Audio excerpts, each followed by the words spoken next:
Adidas is the largest sportswear company in Europe and second in the world. That means it sold more than 400 million pairs of shoes last year, over 450 million pieces of apparel, and 110 million pieces of sports equipment like basketballs. The brand is known around the world for sponsoring world-class athletes and sports teams, including Manchester United, and more recently partnerships with Kanye West and Beyoncé. Today on Leaders with Lacqua, we meet Kasper Rorsted, the chief executive of Adidas. Kasper Rorsted, thank you so much for joining us on Leaders with Lacqua. What exactly is Adidas? Is it a fashion company or is it a sportswear company? No, we're by far a sports company. We started out with the intent of building the best shoe for the athlete back in 1924. So our roots are in sport, and 2/3 of our business is sports related. But at the same time, there's so much appetite for the fashion things that you do, and I guess athleisure has really picked up in the last 5 years. I think there's a couple of trends. One is when you do sport, you want to be good looking. The second part is that we believe that the suit and the brown shoe is going to die over time, and that's why moving into athleisure with sporting-like clothes is going to be a trend that's going to continue to win. Can Adidas ever catch up with Nike?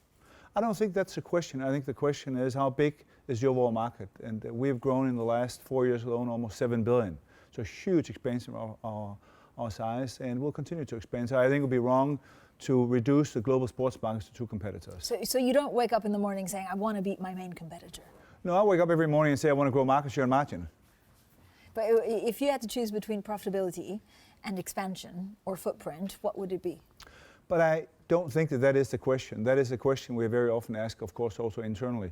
But just growing for the sake of growing has no value, and just expanding margin on declining market shares have no value. So we have to do both. And if we look upon the last 4 years, we have, as I said, grown our business by 40%, and we've expanded our operating margin by 450 basis points. So we've been able to do both. When you look at your competitors, how much do you worry about homegrown competitors in certain markets, for example, China or India? When we look upon our competitive set, we very much look upon the local competitors. We look upon what's happening in China, what's happening in Japan, what's happening in the US, what's happening in Canada, for women's, what's happening in Switzerland for running. So we break the market down both geographically and vertically to really make sure that we understand what kind of innovation is taking place in each of the different markets, and are we up to date with the products we have. So is there a country that makes you worry the most because there's a national champion emerging, something that's much more locally produced and made for locals? I think the country right now that represents the largest opportunity globally is by far China, because it's a market where us and our largest competitor are by far the largest. But you are seeing very strong competitors coming up. But at the same time, it also gives us opportunities to expand. But China is by far the most interesting market right now. And so what do people want to buy in China? No, they want to buy cool sportswear they can wear in the gym, but also just at leisure. The Chinese consumer is still very much in the early stages of engaging in the sport. As a company, we engage with the Chinese government along with the German Football Federation to educate more than 20,000 football coaches to ensure that we got sport into the curriculum of the Chinese schools. So it's still more athleisure driven in China, but it will be more and more sports driven over time. But athleisure like what? I know, some of the products that you've launched have done extremely well with Chinese millennials. I'm thinking, for example, the shoes by Kanye West. So Kanye does well globally. Kanye has created a shoe brand called Yeezy along with Adidas. But if you go back, some of our oldest shoes, our Superstar or Stan Smith has done amazingly well in China. So the Chinese consumer is very much focused on what's going on in the West. But at the same time, if there's local innovation, they will grab that local innovation and they'll be willing to try out new products. So what kind of new products do people want now, and how has that changed in the last 5 years? So about 5-6 years ago, we introduced a new sub-brand in China called Neo, to attract the younger consumer into our brand. And it's a more casual product. It's more, I would say, use of more colors than you would normally would. So the Chinese consumer is willing to experiment more than I would say the Western consumer is. But what kind of data do you look at? So I'm a consumer. I go into your shop, I go into competitor's shop. How do I choose? Do I buy some shoes by you and some by Nike, or am I loyal to just one brand? No, in China, they do experiment more. We have more than 12,000 stores in China, so a huge footprint. And the Chinese consumer will look upon what is the coolest that's out there right now. But at the same time, the value of a Western brand should not be underestimated. So when we come out and tell the story about a Kanye West or a Stella McCartney or Stan Smith, the Chinese consumer is still very open for that conversation, but they want a cool product. So we need to make certain we continue to innovate. How do you measure cool? How do you find cool? Cool is that when we announce a new product that we have lines outside the store, that we sell out, so we have more demand than we supply. And when social media explodes, like when we signed Beyonce, when we signed the contract with Beyonce, we had 1.2 billion impressions within 24 hours. That was by far the biggest launch ever before we even launched the product. How do you choose who you do these things with? I mean, Beyonce is a global superstar, but I guess the key is finding someone who's a little bit less known who can grow into a Beyonce. I think you need to do both. And at Adidas, we have a number of really big superstars. We have Kanye, we have Beyonce, we have Pharrell Williams, we have Stella McCartney, that all have global reach in different ways, in different areas. So if you could sign anyone, who would it be right now? Right now, on the fashion pop side, there are very few people I would actually sign, because I believe we have the dream team with Kanye and Beyonce. We're still on for a while. I can't really think about anybody else.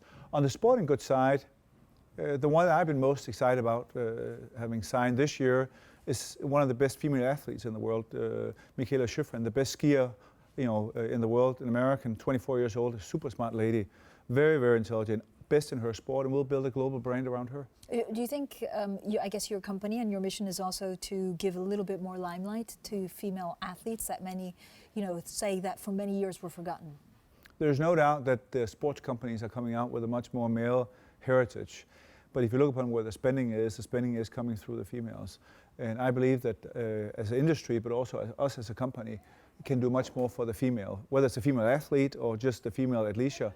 And we have to do that also by putting the female, I would say, brand ambassador in the front of our company and make certain that they represent our company. And that's why some of the ladies I've just mentioned are so critical for our company, whether it's from the fashion side, like the Stella and the Beyonce, or it's from the pure sports side, like Mikayla Sheffrin.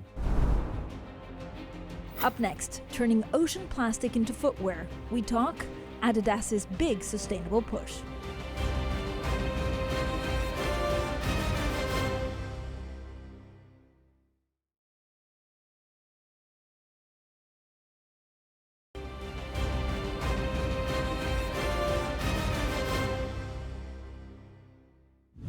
Making sportswear sustainable is a mission for Adidas. The company has managed to phase out single-use plastics in the majority of its facilities, and 100% of the cotton it sources is now sustainable. It's also getting creative with recycling, making more than 5 million pairs of shoes using plastic found in oceans. Kasper Rorsted is still with me. You're wearing a Stella for Adidas jumper. I mean, she was one of the first in sustainability. Is there more appetite? Can you measure how much appetite there is for sustainable products? So if we look upon the development around sustainability has completely exploded. We typically sell to a very young age group where sustainability, and we can see with Greta, that movement has completely exploded in the last couple of years. Stella was very early on driving this development. And the hoodie I'm wearing here is one of hers. We co-developed it.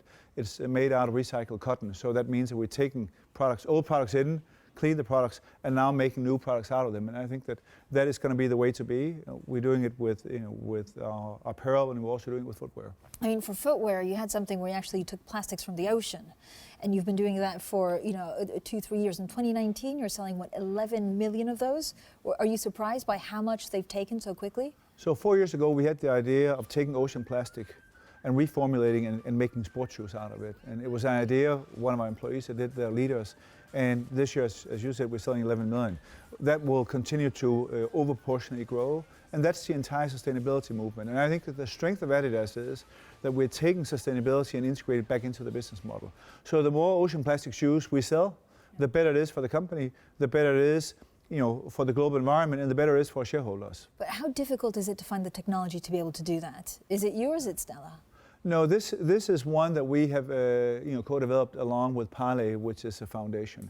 So of course you need to look upon not only do you have the technology that allows it, but does the product that come out actually allows you to build a competitive product. So the first shoe we built with ocean plastic was clumsy, was stiff, and you didn't really want to wear it. And today we have a full range of products, whether it's shoes, whether it's swimwear, I was mountain biking 2 weeks ago in the Austrian mountains with an outdoor jacket made of ocean plastic, and you can't feel the difference. So the important part is you can take a material and convert it into another material that has very high functionality. Does price matter? Are people, willing to pay a premium for it? Can you just pass on, extra costs to the consumer? So we've chosen not to do that. So our high-end shoe, Parley shoe, costs the same as a high-end running shoe. And that means in the short term we might have a lower margin, but it's hugely important for our brand. Over time, we have to integrate it fully into our business model. And a lot of people believe that they want sustainability, but they want the price that you get for a very normal, good product. Talk to me about polyester. So you're also trying to have, I think, 100% recycled polyester by 2024. Yeah, so we made a commitment to come to 100% recycled polyester in all our products by 2024. We're making a lot of progress on that. And we believe that, the entire sustainability element in a sporting goods company is so fundamental because people want to go out, they want to exercise, they want to make a healthier life. A lot of people want to make a statement because they run, but they want to make a statement also that they're actually supporting a healthier world, and that's why these initiatives are so important for us. But how difficult is it to make sure that all your supply chain is actually doing the correct thing? I mean, the supply chains can actually be very long. So we employ indirectly approximately 700,000 people globally. Most of these people in our supply chain in Asia. These are very often very large companies. We audit them on a daily basis to ensure that we do the right thing. I can't guarantee that we do the right thing at every plant every day, but what I can guarantee is we're doing whatever we can to ensure that they comply with the regulation we're putting up. And we also, of course, reward or not reward if they don't. Talk to me about the future Craft Loop. Now, this is the first fully recyclable running shoe. Yeah, so a bit like the idea of taking ocean plastic and converting that into a shoe, we made the idea of taking, building a shoe out of one material. So we can take this and it's completely built out of one material. And it'll be launched in 2021. And that means that when I don't want to wear it anymore, I go to a store, give it in. We'll break down the entire material and we'll build a completely new shoe that has all the functionality of the new shoe, but basically means that we keep all the materials in a closed loop system. So we can do that with shoes by 2021. You can see the product I'm wearing here, we can do it with cotton. So this is where we really see the world evolving, how to ensure that we capture the material we're putting out in the market, taking it back in and converting that back into new products. Are these prototypes? Do you usually test them, or is it just for the interview's sake? So we made 250 of those, and I test a lot of our products. But I think it's also important to understand that if I'm not the key consumer, I might give feedback, but the organization should also ignore my feedback if I'm not giving relevant feedback. But this is a prototype. As I said, we've done 250. What we do is that we put a QR code in place so we know who's wearing it. People can give feedback, so we put them around. And then we capture the feedback, and then we make certain that we optimize the product. So when we launch it in volume by 2021, it's a better product than the one I'm wearing today. So how many are you expecting to sell of these when you launch, or in a couple of years? How difficult is it? Because I guess the industry is starting to be a little bit more crowded than it was 5 years ago. We still believe that we have a leadership position in these products, and as you can see, we're selling 11 million shoes this year of our ocean plastic shoes. We believe that we can scale this also to millions, because eventually we have to move that way. Last year we sold more than 430 million pairs of shoes. That's 1.3 million every day. So creating a sustainable environment and a closed loop system is really fundamental for the environment moving forward. Up next, Adidas has a clear mission: to be the best sportswear company in the world. We talk with Kasper Rorsted about the leadership skills required to try and achieve that goal.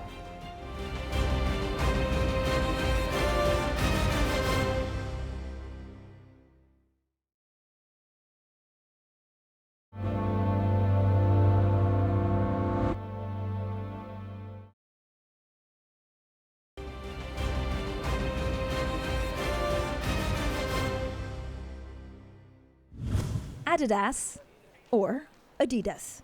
Kasper Rorsted doesn't care how customers say it, as long as they buy the products. He's been chief executive since 2016, contending with the trade war and rising uncertainty over the global economy. But what are his priorities as chief executive? And the big question, what's his favorite sport? Kasper Rorsted is still with me. Kasper, talk to me a little bit about your headquarters, right, which are in rural Germany, Herzog, because I'm down with the kids, and that's the cool way of saying it. But you're trying to sell to Beijing. You're basically trying to sell to big metropolises whilst keeping this heritage in rural Germany. So we were created back in 1924 and subsequently in 1948 in Herzegovina. It's a small village. And that's the heart of where the company came from. That's where the idea of creating the best product for the athlete actually originated. We have now 6,500 people, more than 100 nations, on a campus that is bigger than 40 football fields. We own a football stadium, tennis fields, basketball. We're probably the biggest gym in Europe. And we create a huge new building that's standing on big, tall, quote-unquote, legs to ensure that we create the cool sporting goods environment in the world or in Europe, because we bring all our key athletes there. So Messi comes there, Kanye West comes there, Estelle will come there, to all, whether it's the pop idols or the athletes come there. At the same time, we have to attract a very smart young person that sits in America or China to Herzo. But as an example, we received more than 1.3 million job applications last year. So the value of for how many jobs? 1.3 million for one? No, just for jobs. Yeah. So we're still able to attract that, but it's an unbelievable campus. Do your kids think it's pretty cool that you work for Adidas? I think I didn't tell my kids that I was going to sign with Adidas before I did sign with Adidas, because I've figured out they probably couldn't keep quiet. So they think I probably have the coolest job in the world. And when I'm asked, I think I have the best job in the world. What do you like most about your job, and what do you hate most about your job? I think working in an environment where people are so passionate about the brand and the sport is a very unique part. You come in and there's an emotional connection to the company. And I've loved sport all my life. There is a natural bonding across all areas of the company, because you bond people in an environment where people really believe in our mission. And that is, through sport, we have the power to change lives. So that makes me super proud. Is there a sports that you think will actually increase in the next 5 to 10 years? You see that kind of with marathons, right? With the record trying to be broken, and I guess these sports that people heard about, but that suddenly become the thing to be watching out for. So I'm sorry, I have very boring news for you. The sport that will continue to increase, and you as an Italian should appreciate that, will be football. Football is a global sport. It will continue to penetrate North America, particularly with the World Championships coming to the North American continent in 26. It will continue to expand in China, where you're seeing the early days. So football is by far becoming the global sport. So that's commercially, and what will continue to expand is just basic running, that people put their trainers on and their Ultra Boost on and go out and run every day, which is going to be more and more part of natural life. What are you expecting from the World Cup and the Olympics? I mean, I guess on a year like that, for you, it's a big deal. So we have what's coming up. We have the 2020 European Cup, which is the first time it's across many countries in Europe, and we're expecting a very good tournament. And as an example, we're hosting the German team. They will live in Herzo for 30 days in a village built by us out of sustainable materials. So that will be commercially a very large event. And then you're going to have the Olympics in Japan, which continues to be a very interesting sporting event, but commercially is not a very large event. What are you like as a leader, Kasper Rorsted? I hope I'm transparent, I'm direct, I'm clear on what I expect people to do, and I give people a lot of freedom to do their job, because I generally believe that I can't do the job of the people I have in my organization. I never give feedback on design of products, because I'm very rarely the consumer. So I can have my favorite product, but it wouldn't be the favorite product of most of our consumers. So I look upon the products, I'll speak to the designers, I'll understand the thinking behind it, but only very, very rarely will I give product feedback, because I need to make certain that I get the best designer in and give him or her total freedom. But so how difficult is the transition from Henkel to Adidas? I mean, it's completely different industries. So I spent 11 years at Henkel. I had a great time at Henkel, but I love sports. So for me, coming to Adidas was my childhood dream. It's my dream job. So in many ways, it was very easy, because I have very good employees. But at the same time, the most difficult part is that when you walk in through the door on your first day, you don't know anybody. So the first thing you do is you try to figure out, who do I need to know, who can I trust, what kind of feedback do they give to me. So in one way it was very easy, but in the second way it was very time consuming, because I need to understand who are all my employees. And then I spend 180 days a year traveling to meet our key customers, to meet our key partners. So it was timely, but it was actually a very good experience. But at Henkel, I mean, the share price tripled, if not more, under your time there. How did you do that? So I think it goes back to some very basic things in management. Be clear on what strategy is, be very clear on how you execute, and then be relentless of getting the best people around you. So going back to the sport, you need to make certain that every Saturday the best 11 players play. At the same time, you have a strong bench but you always put the team ahead of the player. And I think that we were capable of doing that at Henkel. And I think that I took over a very good team from my predecessor, and we've been able to continue to win in the last 3 years I've been there, where we doubled the share price. So how did you identify actually at Adidas what you had to change? I think that I looked upon where I could bring value to the company and where I couldn't. And I know how to run a global company quite well. So in certain of the global elements, I put a lot of, I would say, focus on. I spend an enormous amount of time, I still do, on the digital element. So since I started, we have digital on the management board agenda every single meeting. We've had that every 3 weeks for 3.5 years now. So being very focused on digital, on getting the right team on board, and then on the 2 key markets that will be the winners for us, North America and China. And what are you focusing on digital? I mean, how much of your sale is actually on digital? And is that through Instagram or is it just on your website? So we have created our own web infrastructure, and our aim is to be 4 billion by next year. We have created our own app, which is downloaded in more than 15 million times. We're working very extensively with our ecosystem, so ASOS, Zalando, our Chinese partners, of course, Amazon in the US. So we're creating our own infrastructure, and we're creating an ecosystem around it. But so how does that sit next to retail stores? Because you have physical stores, but is that for kind of more premium trainers like the sneakerheads? No, actually what you are doing, you're integrating the experience, because very often you see a product online and then you go to a store. You want to have the product in the store. If you don't have it on a store, we have a capability that's called endless aisle. So we'll find the product for you and we'll ship it back to you. We do 90% of all our advertising, 90% is digital. So when we launch a new product, it's always done through digital media.